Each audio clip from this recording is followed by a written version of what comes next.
time, true story, I want to make sure you know that. It was in the middle of a very cold winter, around, I think it was, I can't remember, it was so many years ago during the Roman Empire, and a large body of water had frozen. And so the punishment of the 40 Christians was that they were to be marched to the edge of the frozen lake, and they there were to disrobe totally. And then, almost as a mockery of their stance, they were each given small candles. That's why the gentlemen hold candles tonight. Small candles. And the emperor sent a message to them before they were sent to the center of the lake to stand there in the cold wind. He said, let the candles and the fire keep you warm. See if your Jehovah will keep you warm through this. And so, totally dismantled and humiliated, the leader of the Roman guard that was commissioned with this duty walked them into the center of the frozen lake, and they stationed other Roman soldiers all around so none of them could run off. And he said repeatedly, understand this, if you just will recant your faith in Jesus Christ and choose not to say you don't believe in Jesus, but listen to this, but you just believe you can also worship another God. See, that's not so bad. See, a bunch of us, we're coasting spiritually because we've let TV and media and habits and priorities and attitudes come in that we say, that's not so bad. Who are you kidding? And so it was that the gentleman, you know, the evening and the cold winds blew so strong, and it says in Fox's Book of Martyrs that they even got together and they began to sing a song. I don't know the words of it. It was just 40 martyrs for Christ.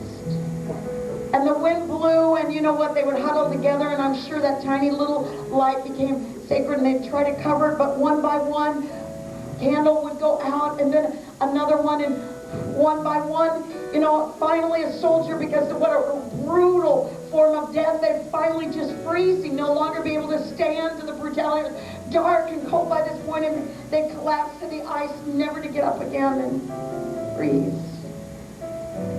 Most of the candles out by this point because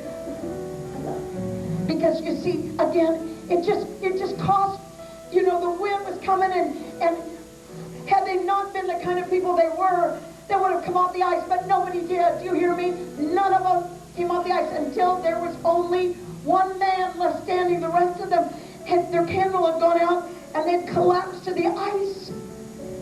One man left standing. And then he couldn't take the agony of the cold and the wind and the humility of the nakedness and the taunting from the other Roman soldiers any longer. And so history says that he let out a scream and said, I renounce him, and went screaming off the ice to await, you know, new clothing and the cheers of the other Roman soldiers. And amidst the non-believing Roman soldiers who were cheering him on as they put blankets and warm clothing on him and walked him off to a hero's welcome, they didn't see what had happened.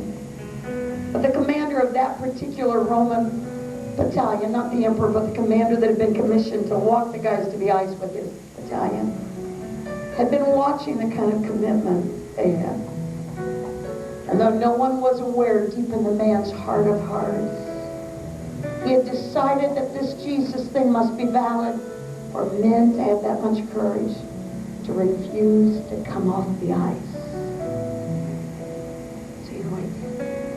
One by one, while the others were cheering and celebrating and not noticing, he began to take off his clothing.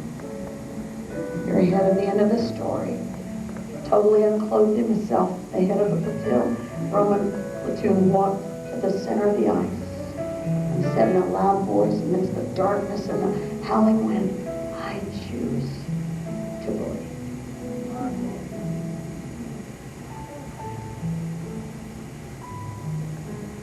So when the sun came up that next morning, there were not 39 frozen bodies in the middle of that lake.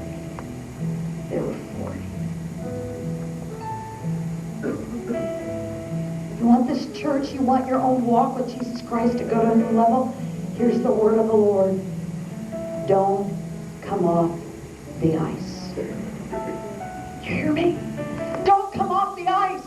Adults, come on. tonight. Pray when you don't feel like it. Come after God. Keep waiting. Don't wait for somebody to emotionally motivate you. You are the bulwark of this wonderful church. Forget about what God did years ago. Go after a Bethel tonight. Teenagers and young adults, nobody ever said it was easy. But you see, precisely because you want it easy, that's why your Christianity hasn't been fulfilling and exciting.